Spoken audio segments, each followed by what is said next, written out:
Hey folks, David Stewart here. Hope you guys are having a fantastic day.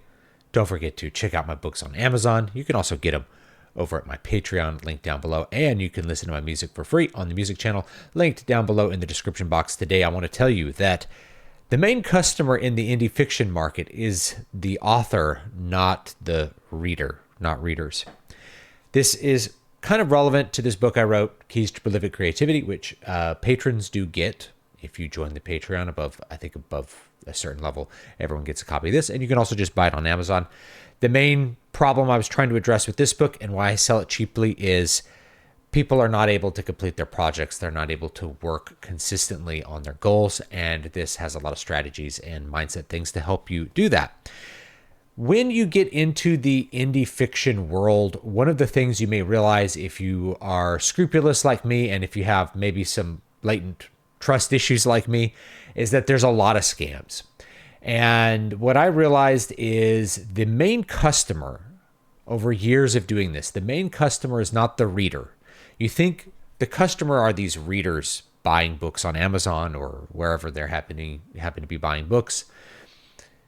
Mostly the industry runs on the bank accounts of authors. New authors that are naive, they don't understand how the industry works, they don't understand how independent publishing really works, and they get lots of input from gurus and from people like me making content about what they need to publish a book and how much money they need to spend and who they need to hire to do what. And so they empty their bank accounts, they spend their life savings on a whole bunch of different author services to chase this dream of being this entrepreneur or just a really successful independent author. The publishing business is really difficult. It's far more difficult than most people realize who've never tried to do this. It's much harder to sell books than you realize, and I've been doing it for a long time. I have lots of strategies that I've given away to people for how to sell books with a really low dollar investment on your part. Things that will help you to sell a lot of books over a really long time, and that is very hard to do without just spending a ton of money. So the main customer is the author. And here's what I mean by that. Let's say you wrote a book. Let's say you followed some of the advice in my cheap ebook, Keys to Prolific Creativity, and you worked really consistently and you wrote a book. And you're like, okay, what do I do with this book? I want to publish this book and wait for the money to come into my bank account. And so you start listening to lots of people that are going to talk about independent publishing. You should independent publish because you can make more money. And so you're like, all right, I'm going to do this. And so the first thing you get is no one should publish a book without hiring an editor. So I saw this one today as some editor was like, you shouldn't even think about publishing unless you hire an editor.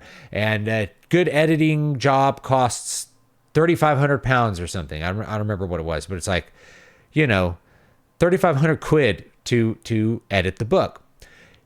And someone did the calculations. They're like $4,500 and they're selling the book for $3 and they're making $2 on the book with like the 70% royalty. They'd have to sell like 1,400 copies of a book in order to just pay for the editing. Then you're also having to pay for a cover. You're probably going to have to pay for marketing services to Amazon to do that. And if you're a naive author, there's a bunch of other things that you're going to find ways to drop your money on. When people see 1,000 copies of a book, they're like, oh, okay, that doesn't seem like a lot because they're used to gauging what a good book sell is by like New York Times bestseller authors that are blockbuster writers that sell 1 million books. They're like, oh, 1,000 books shouldn't be that hard. You should try selling 1,000 books. It's really, really difficult to sell 1,000 copies of a book. Even if it's a great book, even if it nails its genre really hard, even if it has great reviews, even if it has like a whole bunch of support. A lot of traditionally published books never get to 1,000 copies. I think the last time I saw it, like most of them don't even get to 100 copies. So you being able to sell 1,000 copies of a book is going to be difficult. And if it is your first book, it's going to be extra difficult because your first book is probably not going to be that well written. It's probably not going to peg a genre all that well. I know my first book that I published was actually a samurai novel, not a real genre there, right? So there's things that will inhibit you from being able to sell a ton of copies of your first book. So being able to pay for that editing service, you have to sell a lot of books. You're going to be tempted to spend a lot of money on Amazon marketing services. So Amazon AdWords and things like that, or Google is the AdWords, but anyway, the Amazon Marketing Services, AMS. So you're going to spend money advertising your book on Amazon. So that's more money leaving your bank account, hoping that you can drive up enough volume of sales to like make up the difference. And you'll maybe come across people that will give you the strategy like, okay, you pump money into it, you get your book ranked up to a certain amount, and then Amazon will sell your book for you. Once it's ranked up high, then that book will just be shown more. It'll be shown at the top of the list for genres, for all of these different keywords, and then you won't have to spend that same amount of money on advertising. But whenever you're looking up books on Amazon, you'll find that most of the page is actually advertisements, and like the natural rankings are pretty crowded out. When you find that you can't spend enough money on AMS to rank up to number one because your ads are not converting, you may be tempted to take a course on how to design your ads. And these courses may be hundreds of dollars, they may be thousands of dollars, but your bank account once again opens to somebody selling a service. It dwindles down, and then you finally figure out, okay, I figured out how to do this ad thing. And so you start spending more money on ads, but it's still not really doing anything. So you start looking a little bit outside the box, which is what a lot of authors do. And a lot of the authors who are talking about their success stories are never going to tell you this, but you realize, okay, I can't sell enough copies to get enough readers. Readers won't buy it because there's no reviews. I need reviews. So you buy some reviews. There are services that sell reviews, okay? And lots of them are very overt with it, and some of them are more covert with it. You may start getting cold emails because you've been on email lists for certain author services things. A cold email like, hey, I'll review your book for $100. And so you spend $1,000 on reviews or whatever it's going to be. You spend a bunch of money to get your 10 reviews so that there's a bunch of 5 stars and people will finally buy it because there's 5-star reviews. And then it's still not working. So you pay some money for a Chinese click farm to click up your Kindle Unlimited book so that they can get a bunch of artificial page reach. Then it'll get up to number one. And then finally, Amazon will start selling the book for you. And before you know it, you've dug yourself a hole so deep, you're never going to dig out of it when it comes to money. This is a trap that many authors fall into. Consider yourself lucky if you have it, and consider yourself lucky if you started digging into that hole and didn't fall into the hole of vanity publishing. This is like vanity publishing, only it's lots of different vampires sucking your money out rather than a fake publishing company that's pretending to publish your book and those sorts of things. I've talked about vanity publishing plenty in other videos, so we don't need to go too deep into it there. But if somebody's offering to publish your book for a fee, that's a vanity publisher. What we're talking about is you're trying to publish independently and you're hiring out everything. You're hiring an editor, you're hiring an expensive book designer or book cover artist. Maybe you're hiring a marketing service person. You're buying reviews. You're doing all of these things. You're paying money to have access to other people's email lists, to market to their email list. You're paying for BookBub ads. You're paying for everything, right? You're paying all this money hoping to somehow make money on the back end, and it doesn't happen. And it may not happen because it's not the right book to make that kind of money. That's a thing that is really hard to predict a lot of times. The mega successes are hard to predict.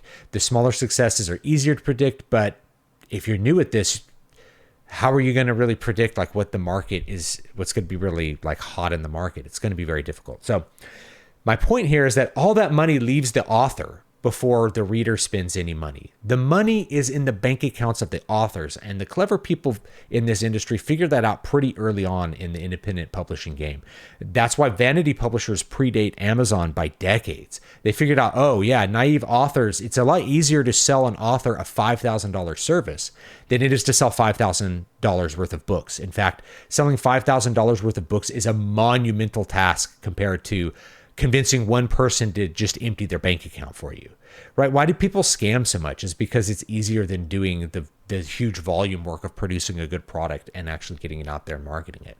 So that's what you get. Oh, the people who are selling you the AdWords service, I'm gonna sell you my course on how to advertise. Well, if they were making their money selling books, then they would just be doing that.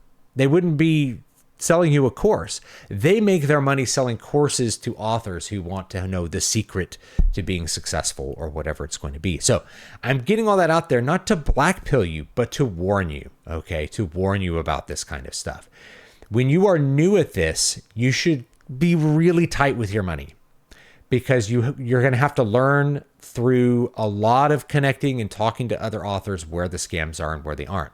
A lot of people are trying to sell you services that are way overpriced, right? They're like, you got to spend $5,000 on an editor. You probably don't need to spend $5,000 on an editor if you feel like you need an editor. If you're pretty new in your career, maybe you'll think that there's like some use to that. But that's going to be way overblown, right? And keep in mind that like, any service that you pay for, like you need a good cover. So it's okay to invest in your cover because that's like part of the ad copy. I have all of this stuff listed out in my my book publishing course, which I have on the channel. But I'm here to warn you about the reality is that this industry runs on the money that's in the author's bank account, not what's in the reader's bank account. How is this going to be like the newest, hottest industry if nobody's reading books anymore?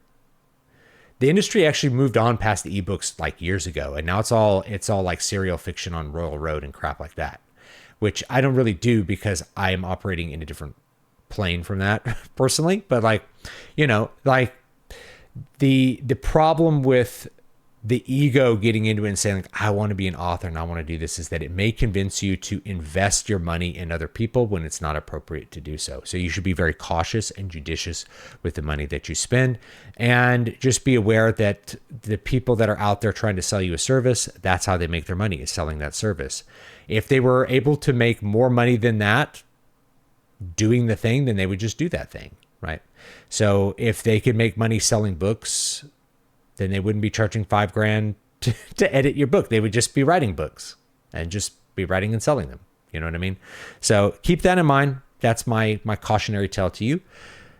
Just have some caution if you're an independent author. And you could check out my book if you're having trouble finishing your projects, or you're kind of early and you haven't established a creative process. I go through lots of different examples of ways that you can manage your workflow so that you can finish your projects, get them out on time and under budget, and also overcome some of the traps of your ego, especially fear that people are going to negatively judge your work. Your work will get a 1-star review. It's going to happen.